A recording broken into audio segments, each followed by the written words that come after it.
Assalamu alaikum. Today's lecture is about image classification. The outline of this lecture is introduction to learning-based vision or semantic vision. We will also discuss the different categories of semantic vision. And the second important topic of today's lecture is about machine learning classifiers. There are a large number of classifiers available to classify the images. In this lecture, we will discuss one of the most simplest and more commonly used classifier, that is k-nearest neighbor classifier. Now, first of all, what do we mean by learning-based vision or semantic vision, right? Semantic vision है क्या? तो basically semantic vision एक broader term है जिसमें computer vision related different tasks included हैं, right?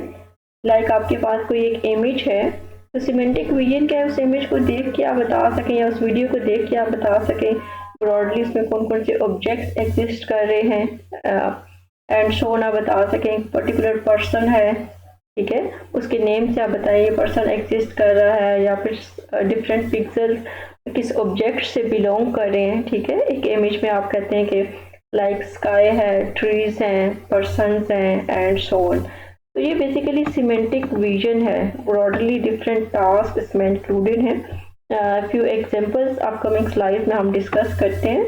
Like आपके पास एक इमेज है, ठीक है, is this a street light, it's what's card recognition classification, ठीक है। आप एक पूरे इमेज को कोई लेबल असाइन करते हैं, ठीक है, कि यहाँ पे कोई लाइट्स हैं, स्ट्रीट लाइट्स हैं and so on, right. And so on semantic vision में हमारे पास डिटेक्शन भी है, ठीक है। आप कोई भी आपके पास ऑब्जेक्ट ऑफ इंटरेस्ट है, ठीक है, आप एक इमेज में आइडेंटिफाई करके देन आप बता रहे हैं कि पर्टिकुलर लोकेशन पे यहाँ पे कोई ऑब्जेक्ट एग्जिस्ट कर रहा है। इट्स अबाउट डिटेक्शन, ठीक है। बेसिकली आप जस्ट डिटेक्ट करते हैं, लाइक अपने पर्सन्स को डिटेक्ट कर रहे हैं, तो जस्ट आप बता रहे हैं कि यहाँ पे कोई पर्सन एग्जिस्ट कर रहा है, like a person exist here, another person here and so on, different persons sitting or walking at different locations on the road, ठीक है। तो ये बेसिकली डिटेक्शन है, ठीक है। आपको ये नहीं आइडिया कि इस पर्टिकुलर पर्सन का क्या नेम है, इसकी क्या आइडेंटिटी है, आपने जस्ट डिटेक्ट किया कि यहाँ पे कोई पर्सन एग्जिस्ट कर रहा है और आपने एक बाउंडिंग बॉक्स ड्रॉ कर दिया कि इस इमेज में इसकी ये लोकेशन है। एंड फोन आइडेंटिफिकेशन, ठीक है। आइडेंटिफिकेशन है बेसिकली आप एक इमेज में कोई भी आपका ऑब्जेक्ट ऑफ इंटरेस्ट है, ठीक है, आप आइडेंटिफाई करते हैं कि वो उसकी आइडेंटिटी क्या है, ठीक है। लाइक आपने ये एरिया आइडेंटिफाई किया और आप कहते हैं इट इज द कोटाला प्लेस, ठीक है। इसी तरह से यहाँ पे आपने कोई पर्सन डिटेक्ट किया, देन आपने आइडेंटिफाई भी किया कि इस पर्सन का ये पर्टिकुलर नेम है, ठीक है। तो identification is one step ahead then detection. आप डिटेक्ट भी करते हैं, देन आप आइडेंटिफाई भी करते हैं कि इस पर्टिकुलर ये जो ऑब्जेक्ट ऑफ इंटरेस्ट है या सेट ऑफ पिक्सेल्स हैं, ये किस पर्टिकुलर थिंग को या नेम को या प्लेस को या पर्सन को एंड सो ऑन रिप्रेजेंट कर रहे हैं। तो हमारे पास सिमेंटिक सेगमेंटेशन भी सिमेंटिक विजन की ही का ही पार्ट है। अगर आप इसमें देखें तो आपके पास डिफरेंट सेट ऑफ पिक्सेल्स को आपने ग्रुप कर दिया, ठीक है, और उसकी बेस से आपने कोई उसको आइडेंटिटी असाइन की, ठीक है। लाइक आप कहते हैं ये सेट ऑफ पिक्सेल्स स्काई को शो करे या माउंटेन को शो करे and so on, these pixels are representing buildings and these pixels are representing trees and here a number of persons exist and so on, you are denoting as people and so on, vendor exist here and here is a ground, ठीक है।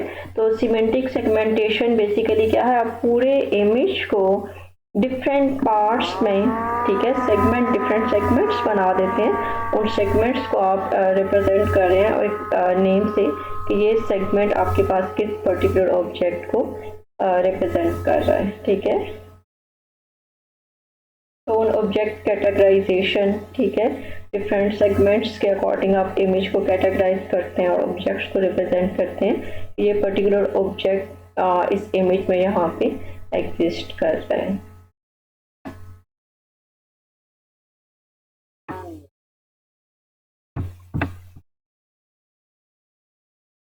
So on what type of scene is this? Scene categorization, right? Scene categorization है basically जो through आपका एक image है, ठीक है, उस सीन को आप रिप्रेजेंट करते हैं ब्रॉडर टर्म्स में, ठीक है। लाइक आप कहते हैं आउटडोर है, कोई मार्केट प्लेस है, कोई सिटी है, किचन है या बेडरूम है या हाउस है या ऑफिस है एंड सो ऑन, ठीक है। तो सीन कैटेगराइजेशन है बेसिकली एक ब्रॉडर टर्म में आप सीन बता देते हैं किस इमेज में बेसिकली है क्या। So on activity event recognition is also part of semantic based vision, जिसमें बेसिकली आप आइडेंटिफाई करते हैं एक पर्टिकुलर क्या टास्क परफॉर्म किया जा रहा है। लाइक कोई पर्सन अगर हैं तो वो क्या टास्क परफॉर्म कर रहे हैं, क्या इवेंट परफॉर्म हो रहा है, तो ये भी बेसिकली हमारे पास सिमेंटिक विजन की ही एक कैटेगरी है। What are these people doing and so on. Different data sets exist कर रहे हैं जिसकी बेस पे हम आइडेंटिफाई करते हैं लाइक यहाँ पे क्या पर्टिकुलर टास्क परफॉर्म हो रहे हैं, ठीक है। तो अभी तक तो हमने डिस्कस किया था कि हमारे पास सिमेंटिक विजन में क्या डिफरेंट कैटेगरीज हो सकती हैं। कुछ कैटेगरीज हमने डिस्कस की, अ large number of other categories also exist, right. हमने फ्यू एग्जांपल डिस्कस की। तो नेक्स्ट हमारे पास है कि अगर हम ऑब्जेक्ट रिकग्निशन करना चाह रहे हैं, ठीक है, is it really also hot. Like आप देखें तो आपके पास एक चेयर है, ठीक है, और आपके पास कोई भी इमेज है और आप उस चेयर को फाइंड करना चाह रहे हैं, ठीक है, कि यहाँ पे चेयर एग्जिस्ट कर रही है या नहीं कर रही। अगर कर रही है तो किस पर्टिकुलर पोजीशन पे इस इमेज में चेयर एग्जिस्ट कर रही है। तो एक तो हमारे पास सिंपल टेक्निक है, ठीक है, नॉर्मलाइज कोरिलेशन। नॉर्मलाइज कोरिलेशन की बेस पे हम रिकग्नाइज करें कि कहाँ पे चेयर एग्जिस्ट कर रही है, ठीक है। तो बेसिकली नॉर्मलाइज कोरिलेशन आइडेंटिफाई करती है कि किस तरह से two objects more closely match कर रहे हैं, ठीक है, डिफरेंट लाइटिंग कंडीशन की बेस पे and so on, different contrast में पिक्सल इंटेंसिटी स्केलिंग की बेस पे ये सारे effects basically normalized correlation remove कर रही होती है, ठीक है। तो हमारे पास अनदर टेक्निक एग्जिस्ट कर रही है। लाइक एक पॉपुलर टेक्निक जो है वो बेसिकली हमारे पास टेम्पलेट मैचिंग की भी है, जिसमें आप करते क्या है कि जो भी आपका ऑब्जेक्ट ऑफ इंटरेस्ट है आप उसके अकॉर्डिंग एक टेम्पलेट प्रिपेयर कर लेते हैं, ठीक है। लाइक आप कहते हैं चेयर का अप्रॉक्सीमेट चेयर साइज है तो आपने साइज का एक टेम्पलेट बना लिया, देन उस टेम्पलेट को इनपुट इमेज में आप अगेन एंड अगेन मूव करके चेक करते हैं कि चेयर कहाँ पे एग्जिस्ट कर रही है, ठीक है। अब इस टेम्पलेट का ड्रॉबैक क्या है कि बेसिकली आपने इसी साइज की चेयर के according template basically template draw किया है, ठीक है।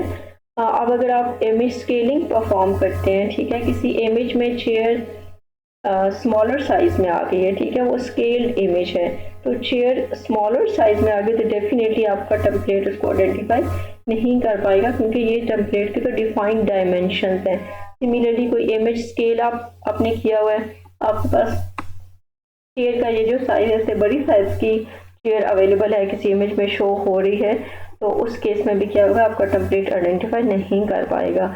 तो ये बेसिकली टेम्पलेट मैचिंग के डिफरेंट ड्रॉबैक्स हैं, ठीक है।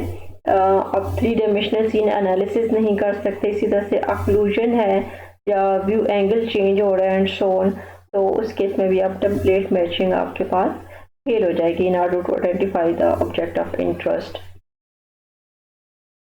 And it can get a lot harder, ठीक है। अगर आप देखें तो आपके पास background clutter and so on उसकी बेस पे भी लाइक ये आपका ऑब्जेक्ट ऑफ इंटरेस्ट है, ठीक है, आपने ट्री के ऊपर आइडेंटिफाई करना है। तो बेसिकली बैकग्राउंड का अगर कलर इस तरह से और एंड ऑब्जेक्ट ऑफ इंटरेस्ट का तो क्वाइट मिक्सिंग होने की वजह से भी it's a lot harder to identify the object of interest. Why is this so hard, ठीक है, ये डिटेक्शन ये क्यों इतना डिफ़िकल्ट है। तो बेसिकली अगर आप देखें तो आपके पास डिफरेंट वेरिएबिलिटी फैक्टर्स हैं। लाइक कैमरा पोजीशन आपके पास वेरी कर सकती है, ठीक है। जब आप कैमरा पोजीशन वेरी करेंगे, अभी आप यहाँ से कैप्चर कर रहे हैं तो वो उस पर्टिकुलर पार्ट पे फोकस करेगा। अगर आप कैमरा पोजीशन चेंज करते हैं, यहाँ पे लेके आते हैं, तो उस केस में क्या होगा वो इस पर्टिकुलर एरिया को फोकस करेगा, ठीक है। तो कैमरा पोजीशन वेरी करने से, ठीक है, एक व्यू पॉइंट वेरी हो जाता है एक इमेज का, ऑब्जेक्ट ऑफ इंटरेस्ट का। सिमिलरली एल्यूमिनेशन कंडीशन अगर आप वेरी करते हैं, ठीक है, ये जो आपका लाइटिंग सोर्स है, तो एल्यूमिनेशन को अगर आप इंक्रीज करते हैं या डिक्रीज करते हैं तो उस केस में भी आपके पास object of interest quite different आपको शो हो रहा होगा, and it will become quite difficult for the computers to identify the object in different elimination condition. Similarly, shape parameters also affects this recognition and classification purpose and aspects.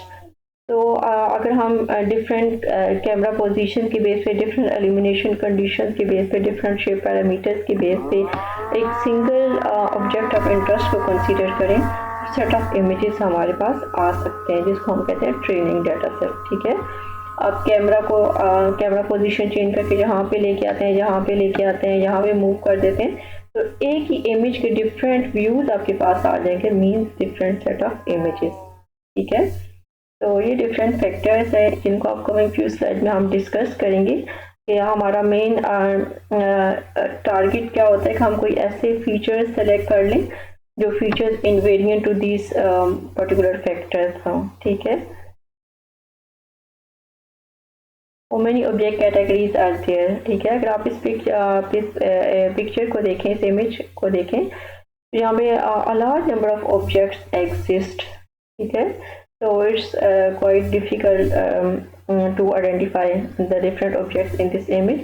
So main few next slides में and few other challenges discuss करेंगे like variable viewpoint, ठीक है। आपने camera position change की तो एक ही image के different views आपके पास आ गए, ठीक है। तो बेसिकली यहाँ पे हमारा मेन गोल क्या है कि हम कुछ ऐसे फीचर्स आइडेंटिफाई करें जो irrespective of the view point identify कर पाएँ कि ये सेम ऑब्जेक्ट है, सेम पर्सन है, ठीक है।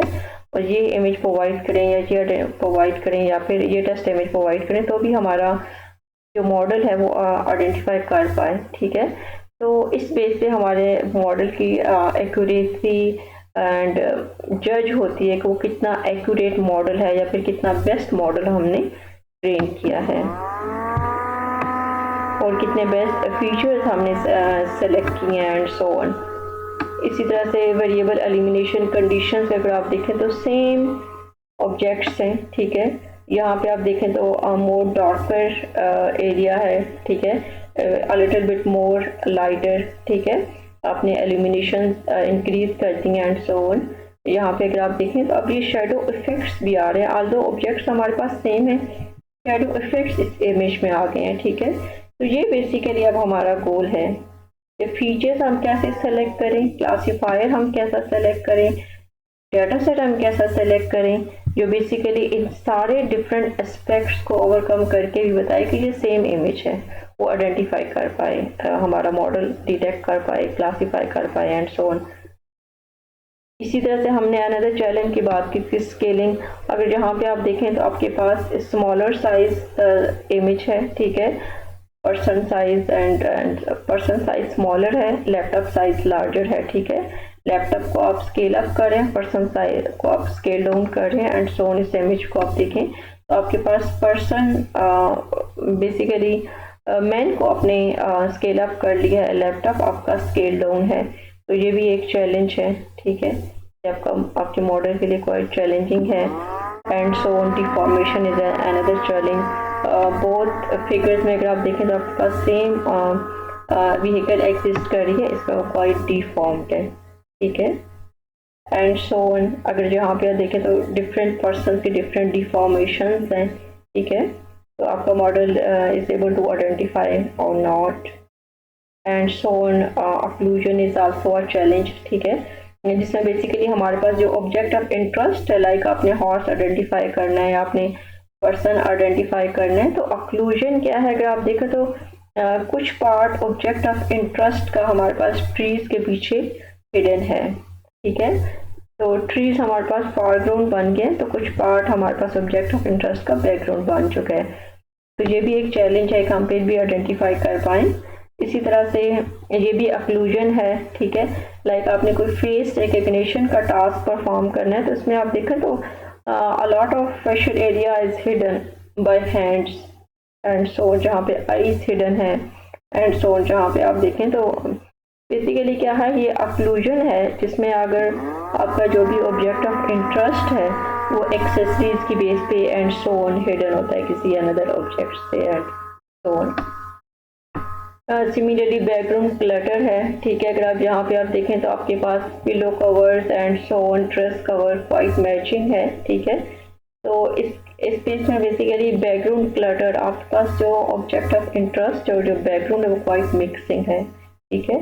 तो बीइंग अ ह्यूमन बीइंग हम आइडेंटिफाई कर लेते हैं, बट मॉडल के लिए क्वाइट डिफ़िकल्ट है। तो ये हमारे लिए एक चैलेंज है कि हम अपने मॉडल को किस तरह से एफिशिएंट इनफ ट्रेन करें जो बताए कि ये फॉरग्राउंड है, जो ऑब्जेक्ट ऑफ इंटरेस्ट है और ये बैकग्राउंड है। सिमिलरली अगर आप इस इमेज को देखें तो again background clutter is a challenge. अगर आप कहते हैं यहाँ पे आपके पास कोई ऑब्जेक्ट ऑफ इंटरेस्ट है जो आपने आइडेंटिफाई करना है, तो a lot of background clutter is available and it will become quite difficult to identify this object of interest. It's also a well-known challenge like background clutter. Similarly हमारे पास inter class variation भी challenge है। अगर आप इस figure में देखें तो आपके पास ये सारी चेयर्स हैं, ठीक है। सारी चेयर्स हैं, डिफरेंट कलर्स में हैं, डिफरेंट डिज़ाइंस में एंड सो ऑन, ठीक है। तो ये intra class variation, sometime inside a class हमारे पास अ लॉट ऑफ वेरिएशंस होती हैं। तो ये भी बेसिकली हमारे पास सिमेंटिक विजन में एक चैलेंज है कि हमारा मॉडल किस तरह इन चैलेंज को ओवरकम करके आइडेंटिफाई करे, कोई लेबल असाइन करे कि like this is a chair and this is also a chair. तो बेसिकली क्लासिफिकेशन में जिस तरह हमने बात की थी, हम ओवरऑल एक इमेज को एक लेबल असाइन करते हैं। लाइक आपके पास ये इमेज है, ठीक है, और आपके पास कोई डिस्क्रीट लेबल्स गिवन है like dog, cat, frog, plane and so on. तो बेसिकली आप कहते हैं इट्स अ कैट, राइट। तो ये बेसिकली लेबल असाइनमेंट हम किसी क्लासीफायर की बेस पे कोई लेबल असाइन कर रहे होते हैं एंड सो ऑन। जहाँ पे आप देखें तो प्रॉब्लम बेसिकली क्या है, बीइंग अ ह्यूमन बीइंग हम आइडेंटिफाई कर लेते हैं। अगर आप कंप्यूटर सिस्टम की बात करें तो लाइक आपने ये पैच यहाँ पे गेट किया माउथ साइड पे, कैट की माउथ साइड पे आपने पैच गेट किया। For computer it's a set of numbers, pixel values, right. In pixel values की बेस पे आप अगर इमेज को क्लासीफाई करें तो आप कहते हैं 82% चांसेस है it's a cat and 15% chances it's a dog and so on, right. तो बेसिकली ये सारा टास्क परफॉर्म किस तरह से हो रहा है, डेटा ड्रिवन अप्रोच की अगर हम बात करें तो हमारे पास कोई डेटाबेस ऑफ इमेजेस होने चाहिए विद लेबल्स, राइट। इसको आगे जाकर हम डिस्कस करेंगे। बेसिकली सुपरवाइज्ड लर्निंग की हम बात कर रहे हैं। आपके पास ट्रेनिंग डेटा सेट एग्जिस्ट कर रहा है विद लेबल। मशीन लर्निंग को बेसिकली हम यूज़ कर रहे हैं इमेज क्लासीफायर्स को ट्रेन करने के लिए, और सो उन क्लासीफायर्स को फिर आप टेस्ट इमेजेस पे मैच टेस्ट कर सकते हैं। तो यहाँ पे आप देखें तो आपके पास एग्जांपल ट्रेनिंग सेट शो हो रहा है लाइक कैट इमेजेस। तो आप देखें तो आपके पास कैट के डिफरेंट इमेजेस हैं, डिफरेंट कलर्स की कैट्स जहाँ पे शो हो रही हैं एंड सो ऑन। उनके different like view point show किए हैं, लाइक फ्यू इमेजेस में कैट वॉक कर रही है, मूव कर रही है, फ्यू में सिटिंग पोजीशंस में एंड सो ऑन। जहाँ पे आप देखें तो फ्रंटल व्यू है एंड सो ऑन। डॉग के different images and different aspects show किए गए हैं, ठीक है, standing positions and so on. इसी से मग के data set images and so on, head images, right. तो ये अपकमिंग फ्यू स्लाइड्स में हम डिस्कस करेंगे कि इस तरह से ट्रेनिंग डाटा सेट्स को यूज़ करते हुए आप अपने क्लासीफायर को ट्रेन करते हैं। देन आप किस तरह से आप टेस्टिंग डाटा सेट पे उसको एवेल्यूएट कर सकते हैं। तो अगर हम जनरल बात करें कि हमारे पास अगर हम मशीन लर्निंग को यूज़ करना चाह रहे हैं फॉर क्लासिफिकेशन, तो ये कुछ बेसिक स्टेप्स हैं, ठीक है, जो डिफरेंट आपने कोई भी टास्क परफॉर्म करना है तो नॉर्मली इस तरह के कुछ स्टेप्स हमारे पास परफॉर्म हो रहे होते हैं, ठीक है। अगर हम एक जेनेरिक वर्क फ्लो को डिस्कस करें तो आपके पास कोई ट्रेनिंग डाटा सेट होना चाहिए, ठीक है, डिपेंडिंग अपॉन द प्रॉब्लम आप क्या टास्क परफॉर्म करना चाह रहे हैं। तो a large number of data sets are available on the Google and on the internet. आप अपने टास्क से रेलिवेंट कोई भी डाटा सेट सेलेक्ट कर सकते हैं। लाइक यहाँ पे मैंने एग्जांपल कंसीडर किया कि अगर आपने इमोशन रिकग्निशन का कोई टास्क परफॉर्म करना है तो उसके लिए क्या बेसिक स्टेप्स आपने परफॉर्म करने होंगे। तो फर्स्ट ऑफ ऑल तो आपके पास कोई ट्रेनिंग डाटा सेट होना चाहिए, ठीक है। Then next step image pre processing and face detection. Image pre processing में अगर हमारे पास ट्रेनिंग डाटा सेट में लाइट कलर इमेजेस एग्जिस्ट कर रहे हैं तो फर्स्ट ऑफ ऑल हम उनको ग्रे स्केल इमेज में कन्वर्ट करते हैं ताकि हम कंप्यूटेशनल पावर को रिड्यूस कर सकें। सिमिलरली हम अगर हम इमोशंस की बात करें तो बेसिकली फेशियल एरिया वो पार्ट है जो हमें अबाउट इमोशंस इंफॉर्मेशन प्रोवाइड करे, ठीक है। ये जो बैकग्राउंड है हमारे पास इमेज का वो यूजलेस है, ठीक है। तो इसी तरह से हम फेस डिटेक्ट करते हैं, ठीक है, फेशियल एरिया डिटेक्ट करते हैं। देन नेक्स्ट स्टेप हमारे पास क्या है, अगर हम machine learning based classification perform करना चाह रहे हैं, ठीक है, डीप लर्निंग का जिसे कहते हैं steps a little bit different होंगे। तो अगर हम मशीन लर्निंग की बात करें तो नेक्स्ट स्टेप है कि हमारे पास इमेज प्री प्रोसेस्ड है और फेशियल पार्ट हमारे पास आ गया है, ऑब्जेक्ट ऑफ इंटरेस्ट जो हमारे पास है। देन हम उसमें से फीचर्स एक्सट्रैक्ट करते हैं, ठीक है। डिफरेंट फीचर एक्सट्रैक्टर्स हमारे पास हो सकते हैं, लाइक शिफ्ट हो सकता है, हॉग हो सकता है, LBP एंड सो ऑन, ठीक है। देन बेसिकली फीचर्स के बेस पे हम क्लासीफायर ट्रेन करते हैं, ठीक है। अब जो ट्रेन मॉडल हमारे पास एग्जिस्ट कर रहा है उस ट्रेन मॉडल को हम सेव करते हैं उसको टेस्ट करने के लिए टेस्टिंग डाटा सेट पे। तो सेम अगर हमने किसी इनपुट इमेज पे टेस्ट करना है तो हम फेस डिटेक्ट करेंगे, ठीक है, प्री प्रोसेस करेंगे, फेस डिटेक्ट करेंगे, देन उस ट्रेन मॉडल को अप्लाई करेंगे अपने टेस्ट इमेज पे। तो ट्रेन मॉडल बेसिकली उसको कोई ना कोई लेबल असाइन करेगा, ठीक है। अगर हम इमोशंस की बात करें तो उसको अगर हम 6 बेसिक इमोशंस की बात करें या 7 इमोशन की बात करें तो उसको कोई लेबल असाइन कर देगा। अब इसी तरह से हमारे पास यहाँ पे डिफरेंट क्लासेस हो सकती हैं, लाइक हमने कैट्स आइडेंटिफाई करनी है या डॉग्स आइडेंटिफाई करने हैं या लैपटॉप आइडेंटिफाई करने हैं एंड सो ऑन। तो डिपेंडिंग अपॉन आवर प्रॉब्लम हमारे पास ये क्लास लेवल डिफरेंट हो सकते हैं। तो ये एक जनरल वर्क फ्लो है अगर हम मशीन लर्निंग को यूज़ करते हैं for classification and so on. कुछ स्टेप्स वेरी कर सकते हैं डिपेंडिंग अपॉन द प्रॉब्लम। तो फीचर्स हमारे पास जिस तरह से शिफ्ट फीचर्स हो सकते हैं, हॉग डी ऑफ फीचर्स हो सकते हैं एटसेट्रा, इनको हम डिफरेंट रिकॉर्डिंग में डिस्कस करेंगे। तो क्लासिफिकेशन की अगर हम बात करें तो फर्स्ट ऑफ ऑल जिस तरह हमने बात की थी कि हम मॉडल को ट्रेन करते हैं, देन किसी अननोन इमेजेस पे जो हमने ड्यूरिंग ट्रेनिंग कंसीडर नहीं किए उसमें हम अपने मॉडल को टेस्ट कर रहे थे उसकी जनरलाइजेशन पावर को चेक करने के लिए कि हमारा मॉडल जो हमने ट्रेन किया वो कितना एक्यूरेटली ट्रेन हुआ है, उसकी क्या एक्यूरेसी है एंड सो ऑन, राइट। तो अपकमिंग फ्यू स्लाइड्स में हम देख लेते हैं कि हमारे पास बेसिकली क्या डिफरेंट क्लासीफायर्स, कोई जनरल क्लासीफायर्स हम डिस्कस कर लेंगे। लाइक हम मशीन लर्निंग की बात करें तो हमारे पास ब्रॉडली सुपरवाइज लर्निंग है, unsupervised learning and reinforcement learning. तो reinforcement learning and unsupervised learning को हम डिस्कस इस लेक्चर में नहीं कर रहे, सुपरवाइज लर्निंग पे हम फोकस करेंगे।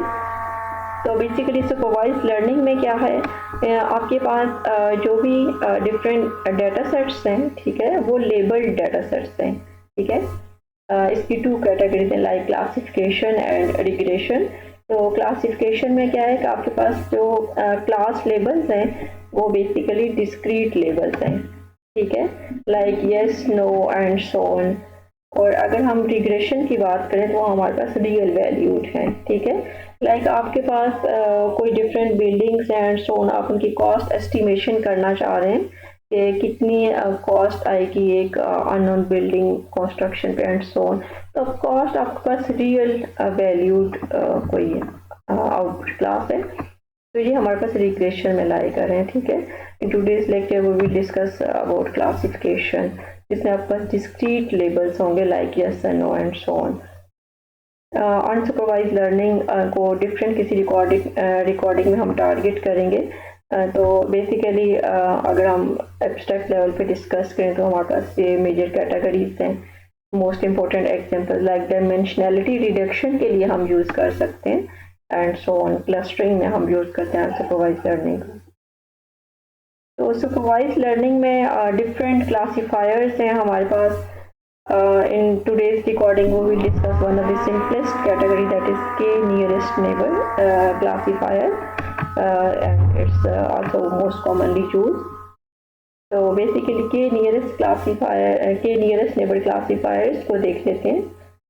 तो आपके पास क्या है, लाइक आपके पास कोई distribution of data from two classes, ठीक है। आपके पास कोई टू क्लासेस हैं, एक के डाटा आपके पास ग्रीन सर्कल्स में शो हो रहा है, अनदर आपके पास ब्लू सर्कल में शो हो रहा है, ठीक है। तो प्रॉब्लम क्या है कि आपके पास कोई क्यूरी इंस्टेंस है क्यू, ठीक है। तो अब आपने देखना है कि आपके पास ये जो क्यूरी इंस्टेंस है क्यू, ये किस क्लास से बिलोंग करेगा, ठीक है। ग्रीन क्लास से बिलोंग करेगा या इस पर्टिकुलर ब्लू क्लास से बिलोंग करेगा। तो बेसिकली के नियरेस्ट नेबर में हम इसके नेबर्स की बेस पे देखते हैं कि हमारे पास क्यू क्लास को कौन सी क्यू इंस्टेंस को कौन सी क्लास असाइन होगी, ठीक है। तो इसको अगर आप देखें तो आपके पास जैसे जैसे हम देखते हैं कि नंबर ऑफ नेबर्स हमारे पास वेरी कर रहे हैं, तो उसके अकॉर्डिंग हमारे पास क्लास लेवल भी वेरी करेगा, ठीक है। अगर यहाँ पे आप देखें तो आपके पास क्या है कि अगर हम k इक्वल टू 1 कंसिडर करें, ठीक है, 1 नियरेस्ट नेबर कंसिडर करें, तो उसके अकॉर्डिंग क्या है, ब्लू क्लास का इंस्टेंस एक नियरेस्ट है, ठीक है। 1 इंस्टेंस जो नियरेस्ट है वो ब्लू क्लास से बिलोंग कर रहे हैं, तो आप इसको ब्लू लेवल असाइन कर देंगे कि ब्लू क्लास से ये क्यूरी इंस्टेंस हमारे पास बिलोंग कर रहे हैं, ठीक है। इसी तरह से अगर आप देखेंगे आपने k इक्वल टू 3 कंसिडर किया है, 3 नेबर्स कंसिडर किए हैं, तो उस केस में क्या है, आपने क्यूरी इंस्टेंस का इन 3 इंस्टेंसेस से डिस्टेंस फाइंड किया।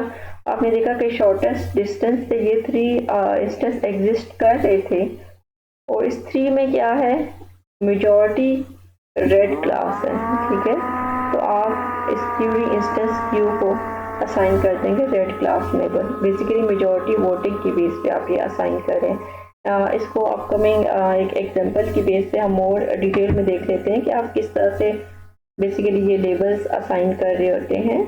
तो अगर हम यहाँ पे कंसीडर करें कि आपके पास एक एग्जांपल है, ठीक है, उस एग्जांपल में लाइक हम कहते हैं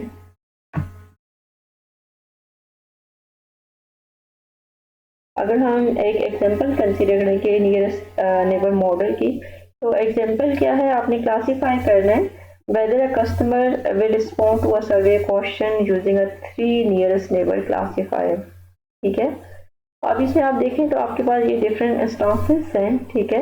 इन डिफरेंट इंस्टांसेस के ये डिफरेंट फीचर्स हैं like age, income, number of credit cards and so on. Response is also given here, ठीक है। आपके पास एक क्यूरी इंस्टेंस क्यू, यहाँ पे क्या है, कोई पर्टिकुलर पर्सन डेविड है, ठीक है, जिसके अगेंस्ट फीचर्स में आपको एज गिवन है, इनकम भी गिवन है, नंबर ऑफ क्रेडिट कार्ड भी गिवन है, और आपने रिस्पॉन्स फाइंड करना है कि रिस्पॉन्स क्या होगा, ठीक है। इसका रिस्पॉन्स यस होगा या फिर नो होगा।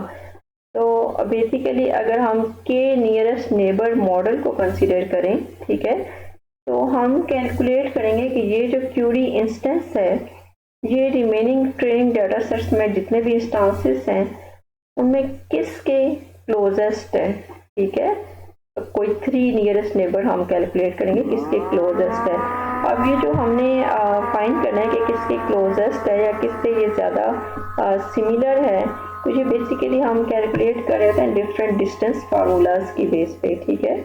हमारे पास लाइक एक्लूडियन डिस्टेंस हो सकता है, कोसाइन डिस्टेंस हो सकता है एंड सो ऑन, ठीक है।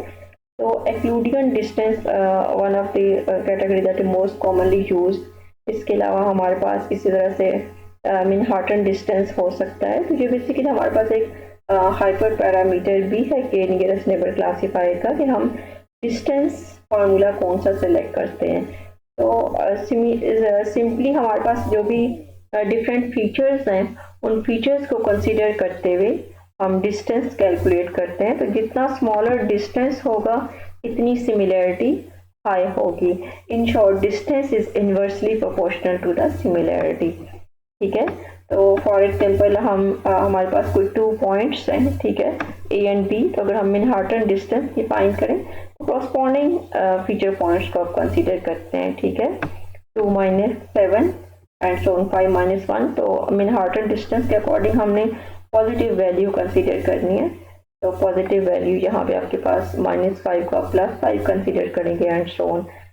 तो मैनहट्टन डिस्टेंस के अकॉर्डिंग इन 2 पॉइंट्स में जो डिस्टेंस है वो 9 डिस्टेंस है। ठीक है, तो अभी हम जो एग्जांपल डिस्कस कर रहे हैं उसमें बेसिकली हम एक्लूडियन डिस्टेंस को यूटिलाइज करेंगे। तो इसको देख लेते हैं कि एक्लूडियन डिस्टेंस को यूटिलाइज करते हुए किस तरह से आप 2 डिफरेंट इंस्टांसेस में कैलकुलेट कर सकते हैं कि हमारे पास डिस्टेंस क्या है, जिसकी बेस पे अल्टीमेटली आप कैलकुलेट करेंगे कि आपके पास सिमिलैरिटी क्या है। ठीक है, तो बेसिकली आपके पास आपने डेविड, ये जो हमारे पास इंस्टेंस है इसका जोन से आपने कैलकुलेट करना है Euclidean distance and in other word similarity calculate करनी है। तो सिंपली जो आपके पास फीचर्स हैं लाइक एज फीचर है, बेसिकली हमारे पास डेविड के केस में 37 वैल्यू है, जोन के केस में 35 है। तो सिंपली आप इसको कैलकुलेट कर सकते हैं लाइक 37 माइनस। तो बेसिकली हम डिस्कस कर रहे थे कि हमारे पास किस तरह से के नियरेस्ट नेबर में डिस्टेंस फीचर्स की बेस पे, डिस्टेंस कैलकुलेशन की बेस पे मोर देन 1 इंस्टांसेस में आप सिमिलैरिटी कैलकुलेट कर सकते हैं। ठीक है, तो बेसिकली डेविड, हाँ, हमने कंसीडर किया था कि हमारे पास टेस्ट इंस्टेंस है। ठीक है, डेविड के different features and so on, different training instances के फीचर्स में आपने डिस्टेंस कैलकुलेट किया। तो एक एग्जांपल यहाँ पे हम कंसीडर कर रहे थे डेविड एंड जॉन का डिस्टेंस अगर आपने कैलकुलेट करना है तो 37 - 35 बेसिकली हमारे पास जो एज फीचर है डेविड के केस में 37 है, जॉन के केस में 35 है एंड सो ऑन।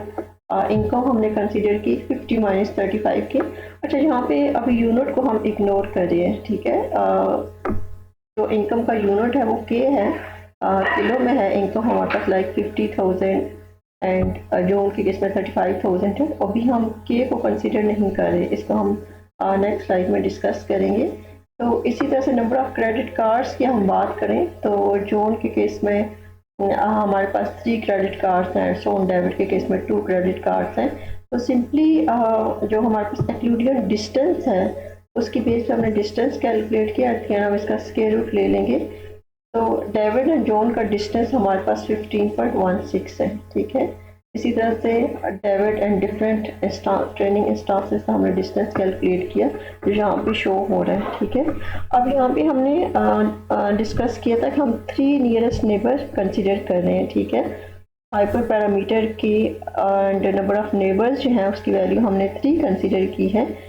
तो सारे ट्रेनिंग इंस्टेंस हम डिस्टेंस कैलकुलेट किया, देन हमने देखा कौन से 3 इंस्टांसेस नियरेस्ट हैं। ठीक है, यहाँ पे आप देखें तो आपके पास जो सबसे स्मॉलेस्ट डिस्टेंस है वो 15 है। ठीक है, सेकंड ट्रेनिंग इंस्टेंस है and so on. Second number पे हमारे पास 15.16 है, थर्ड नंबर पे हमारे पास बेसिकली 15.74 है। ये 2 ट्रेनिंग इंस्टेंस से डिस्टेंस क्वाइट हाई है। तो डिस्टेंस हमने बात की थी, distance is inversely proportional to the similarity. तो यहाँ पे जो स्मॉलर डिस्टेंस है मीन्स सिमिलैरिटी हाई है। ठीक है, तो 3 नियरेस्ट नेबर्स को कंसीडर करते हुए हमारे पास जो रिस्पॉन्स क्लासेस हैं वो 1 नो है, 2 हमारे पास यस है। ठीक है, ये जो 3 हाईलाइटेड क्लोजर इंस्टांसेस थे, नो यस यस।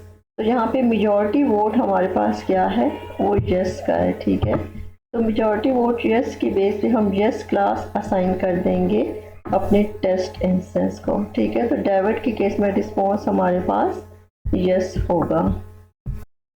तो बेसिकली अभी जो हमने एग्जांपल डिस्कस किए इसमें हमने बात की थी कि हमारे पास इनकम का यूनिट डिफरेंट है, किलो की फॉर्म में है एंड सो ऑन। एज हमारे पास कोई न्यूमेरिकल वैल्यूज़ हैं and so on. Credit cards जिनकी रेंज क्वाइट डिफरेंट हो सकती है, डिफरेंट फीचर्स की रेंज क्वाइट डिफरेंट हो सकती है। लाइक एज फ्यूचर को अगर आप कंसीडर करें तो मैक्सिमम एज हमारे पास लाइक 150 ईयर्स तक या बहुत मैक्सिमम 2 ईयर्स तक जा सकती है, ठीक है। लेकिन अगर हम इनकम की बात करें तो इनकम हमारे पास थाउजेंड्स में है, ठीक है, like 200K, 170K, 50K, thousands and so on. तो बेसिकली इसी तरह से क्रेडिट कार्ड्स की हमारे पास रेंज 1 to 10 या मैक्सिमम 1 to 20 हो सकती है। तो ये बेसिकली क्या है कि अगर हम इस तरह के फीचर्स की बात करें तो ये ओवरऑल हमारी डिस्टेंस कैलकुलेशन को इफ़ेक्ट कर सकते हैं। लाइक अब यहाँ पे देखें तो अगर हम 50K एंड 35K कंसीडर करें, ठीक है, अगर हम K को इंक्लूड करें तो हमारे पास डिस्टेंस वैल्यू क्वाइट हाई आ सकती है, ठीक है। तो ये बेसिकली क्या फैक्टर है जिसमें हमारे पास different dimensions have different scales. अगर इस तरह का कोई सिनेरियो हो तो हमें डाटा को नॉर्मलाइज करना पड़ता है, ठीक है। आपका डिफरेंट फीचर्स की वैल्यूज डिफरेंट रेंज में है, डिफरेंट स्केल्स हैं, उस केस में हम डाटा नॉर्मलाइजेशन परफॉर्म करते हैं ताकि सारे फीचर वैल्यूज हमारे पास एक पर्टिकुलर रेंज में आ जाएं, ठीक है। हमारे पास a large number of different data normalisation technique exist करती हैं। गूगल पे आप एक्सप्लोर कर सकते हैं, कुछ लिंक्स भी लेक्चर में गिवन है, डिस्क्रिप्शन में आपको गिवन होंगे। तो बेसिकली क्या है इसमें लाइक एक हमारे पास टाइप है मीन मैक्स नॉर्मलाइजेशन, जिसमें बेसिकली आप कैसे परफॉर्म करते हैं, जो भी आपके पास पर्टिकुलर फीचर है, लाइक हमारे पास इनकम है, ठीक है, तो एक पर्टिकुलर इंस्टेंस के लिए उस फीचर की जो पर्टिकुलर वैल्यू है माइनस आप करते हैं minimum of that feature value, ठीक है। अगर हम अपनी इस एग्जांपल को कंसिडर करें तो हमारे पास अगर हम इनकम को देखें तो इनकम में जो गिवन है सबसे स्मॉलेस्ट वैल्यू लाइक हमारे पास 35K है, ठीक है। तो आप क्या करेंगे, पर्टिकुलर जो भी इनकम वैल्यू है उसमें से मिनिमम को सब्ट्रैक्ट करेंगे, देन बेसिकली आप मैक्सिमम माइनस मिनिमम उसी फीचर की जो मैक्सिमम वैल्यू है माइनस मिनिमम वैल्यू सब्ट्रैक्ट करके इससे डिवाइड करेंगे, ठीक है। तो एक्स नॉट बेसिकली आप बस जो अपडेटेड फीचर वैल्यू आएगी वो 0 to 1 की रेंज में लाई करेगी। तो इस तरह से क्या है कि अगर आपको डिफरेंट डायमेंशन की डिफरेंट स्केल्स हैं, डिफरेंट फीचर्स की डिफरेंट रेंज में वैल्यूज़ हैं, तो आप उन सारी वैल्यूज़ को 0 to 1 स्केल में कन्वर्ट कर सकते हैं। अगर हम अपनी एग्जांपल को भी देखें तो आप क्रेडिट कार्ड्स के लिए भी ये चीज़ परफॉर्म करेंगे, इनकम के लिए, एज के लिए, तो सारी फीचर वैल्यूज़ आपके पास 0 to 1 की रेंज में आ जाएंगी। तो इसमें क्या है कि सब डिस्टेंस में इक्वली कंट्रीब्यूट कर रही होंगी। लाइक हमारे पास डिफरेंट ऐसा नहीं होगा कि कोई फीचर बहुत ज़्यादा डोमिनेंट है और डिस्टेंस में ज़्यादा कंट्रीब्यूट कर रहे हैं एंड सो लाइक अगर हम किलो को कंसीडर करते तो हमारे पास थाउजेंड्स में डिस्टेंस वैल्यू आ सकती थी। तो ये बेसिकली हमारे पास डाटा नॉर्मलाइजेशन की इम्पोर्टेंस है, ठीक है। डिफरेंट टाइप्स इसके एग्जिस्ट कर रही हैं, लाइक जी स्कोर में आप मीन वैल्यू सब्ट्रैक्ट करते हैं और स्टैंडर्ड डेविएशन से डिवाइड करते हैं एंड सो ऑन। तो डिफरेंट टाइप्स हैं नॉर्मलाइजेशन की, डिपेंडिंग अपॉन योर प्रॉब्लम आप कोई भी अप्लाई करते हैं, देन अपनी रिसर्च में आप अपनी फाइंडिंग स्पेसिफाई कर देते हैं कि कौन सी डाटा नॉर्मलाइजेशन टेक्निक के बेस पे बेस्ट रिजल्ट जनरेट हुआ है, ठीक है। तो अभी तक जो हमने बात की थी कि हमारे पास बेस्ट डिस्टेंस फार्मूला कौन सा हो सकता है या बेस्ट वैल्यू ऑफ के क्या हो सकती है, ठीक है। तो ये बेसिकली क्या है, हाँ, ऐसे पैरामीटर्स जिनकी बेस पे हमारे मॉडल की वैल्यू इंक्रीज हो सकती है या डिक्रीज हो सकती है। इन शॉर्ट वो पैरामीटर्स जिसकी बेस पे हमारे मॉडल या क्लासीफायर की एक्यूरेसी लेवल इफेक्ट हो, ठीक है, चेंज हो सकती है, उनको हम हाइपर पैरामीटर्स कहते हैं, ठीक है। तो ये classifier to classifier hyper parameters vary करते हैं और बेसिकली हमारा गोल इन्हीं हाइपर पैरामीटर्स की बेस्ट वैल्यूज फाइंड करना होता है जिसकी बेस पे प्रॉब्लम अंडर कंसिडरेशन में हमको बेस्ट रिजल्ट जनरेट कर सकें, ठीक है। तो अगर हम KNN क्लासीफायर की बात करें तो अभी जिस हमने डिस्कस किया, एक तो हमारे पास डिस्टेंस फार्मूला है, हम यूक्लिडियन डिस्टेंस यूज़ कर रहे हैं, मैनहट्टन डिस्टेंस यूज़ कर रहे हैं एंड सो ऑन। सेकेंड हमारे पास क्या है कि हम नंबर ऑफ नेबर्स कितने सेलेक्ट कर रहे हैं। इन बोथ की बेस पे हमारे पास रिजल्ट्स वेरी कर सकते हैं। जिस तरह से अभी हमने डिस्कस किया था कि हमारे पास अगर हम 3 नेबर्स कंसीडर करते हैं तो हमारे पास मेजॉरिटी क्लास बेसिकली क्या है, यस है, तो उस केस में हम यस रिस्पॉन्स असाइन करेंगे। अगर हम 4 या 5 नेबर्स कंसीडर करें तो डेफिनेटली हमारे क्लासिफिकेशन रिजल्ट्स वेरी होंगे। ठीक है, तो ये बेसिकली हम इस तरह से सेलेक्ट कर सकते हैं। How do we set these hyper parameter values, ये बेसिकली हमारे पास प्रॉब्लम डिपेंडेंट है। ठीक है, and the shortest solution is that we must try them all and see what works best in our scenario. ठीक है, आप अपने अपने प्रॉब्लम के लिए देखना है कि आपके अकॉर्डिंग कौन सा बेस्ट परफॉर्म कर रहे हैं। तो हम किस तरह से ट्राई कर सकते हैं, but hyper parameters work best on test set. आपके डेटा सेट्स में जो ट्रेनिंग डेटा है आप उस पर अपने मॉडल को ट्रेन करें, देन आप टेस्ट डेटा पे अपने मॉडल को टेस्ट करें। ठीक है, तो अगर हम इसकी बात करें कि हम मॉडल को ट्रेन करें और हम मॉडल को टेस्ट करें, तो बेसिकली क्या है कि हमारे पास जो टेस्ट डेटा है वो मोस्टली अनसीन होता है हमारे मॉडल के लिए। ठीक है, हमने अपने मॉडल को टेस्ट डेटा नहीं प्रोवाइड किया होता, हमारा मॉडल अनफेमिलियर है टेस्ट डेटा से। तो अगर आप डायरेक्टली मॉडल ट्रेन करके टेस्ट डेटा पे टेस्ट करते हैं तो उस केस में मोस्ट ऑफ द टाइम आप हाइपर पैरामीटर आपको ट्रेन करने में लॉन्ग टाइम लग सकता है या मोस्टली वो बेस्ट परफॉर्म नहीं कर रहे होते। तो एक पॉसिबल टेक्निक जिसको यूटिलाइज करते हुए अब बेटर वे में हाइपर पैरामीटर्स की वैल्यूज कैलकुलेट कर सकते हैं, वो बेसिकली हमारे पास वैलिडेशन है। ठीक है, अगर आप यहाँ पे देखें तो इस फिगर में तो आपके पास एक तो ये अप्रोच है कि आप डाटा को ट्रेन करें और डायरेक्टली टेस्ट करें। ठीक है, सेकंड अप्रोच क्या है, more useful approach in order to find the hyper parameters is the validation. अगर आप इसमें देखें तो आपने ट्रेनिंग डाटा को डिफरेंट फोल्ड्स में स्प्लिट किया है। ठीक है, लाइक आपके पास 2000 इंस्टांसेस हैं तो आप कहते हैं कि 2000 ट्रेनिंग इंस्टांसेस का 5 सेट्स में डिवाइड कर लेते हैं, लाइक 400 इंस्टांसेस का 1 सेट, अनदर 400 इंस्टांसेस का second set and so on. 5 sets आप बना लेते हैं, 5 फोल्ड्स बना लेते हैं अपने ट्रेनिंग डाटा के, और इसमें से एक फोल्ड आप वैलिडेशन डाटा का कंसीडर करते हैं। Use to tune hyper parameters, evaluate on test set once at the end. ठीक है, टेस्ट सेट पे आप एट द एंड एवेल्युएट करते हैं। पहले आप हाइपर पैरामीटर वैल्यूज किस तरह से फाइंड करते हैं कि आपने ट्रेनिंग डाटा को 5 सेट्स में डिवाइड किया, 4 सेट्स पे आपने मॉडल को ट्रेन किया और 1 सेट पे अपने मॉडल को वैलिडेट किया। ठीक है, कि आपका मॉडल बेस्ट रिजल्ट जनरेट कर रहा है या नहीं कर रहा। तो इसमें आप वेरी कर सकते हैं, लाइक आप पे डिपेंड करता है आप cycle through the choice of which fold is the validation fold average results. आप इसको वैलिडेशन फोल्ड कंसीडर करें, इसको कंसीडर करें, देन नेक्स्ट टाइम साइकिल में थर्ड फोल्ड को कंसीडर कर लें एंड सो रिजल्ट्स को एवरेज कर लें, और एट दी एंड जहाँ पे क्या है कि आप ऑप्टिमल हाइपर पैरामीटर्स वैल्यूज इस तरह से कैलकुलेट कर सकते हैं ड्यूरिंग क्रॉस वैलिडेशन, और एक बेस्ट टेक्निक है in order to find the hyper parameters. Then उन हाइपर पैरामीटर को सिंपली आप अपने टेस्ट डाटा पे टेस्ट कर लें। ठीक है, तो बेसिकली ये 2 मेथडोलॉजीज हैं, आप ट्रेनिंग एंड टेस्टिंग करें in order to pick the hyper parameters, train validate and test. तो सेकंड हमारे पास मोर यूजफुल है। ठीक है, आप बेसिकली मॉडल को ओरिजिनल मॉडल पे ट्रेन कर सकते हैं, वैलिडेट कर सकते हैं in order to find the hyper parameter, and at the end you have to test your model in order to understand generalisation power.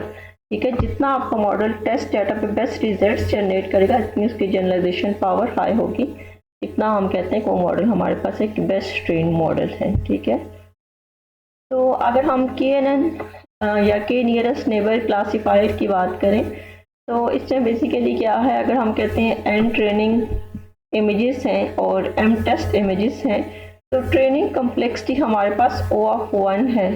ठीक है, ट्रेनिंग हमारे पास KNN के केस में परफॉर्म ही नहीं हो रही। ठीक है, KNN क्या करता है, during training just all instances को सेव करता है। ड्यूरिंग टेस्टिंग आप क्या करते हैं, हर ट्रेनिंग इंस्टेंस से टेस्ट इंस्टेंस का डिस्टेंस कैलकुलेट करते हैं। ठीक है, तो टेस्टिंग के केस में हमारे पास कम्प्लेक्सिटी O(m)(n) है। ठीक है, अगर M टेस्ट इंस्टांसेस थे और N ट्रेनिंग इंस्टांसेस थे, where the time of testing complexity is O(m)(n). ठीक है, it's quite large. Normally we need the opposite. हम कहते हैं कि ट्रेनिंग में टाइम ज़्यादा लग जाए लेकिन टेस्टिंग हमारे पास फास्ट होनी चाहिए।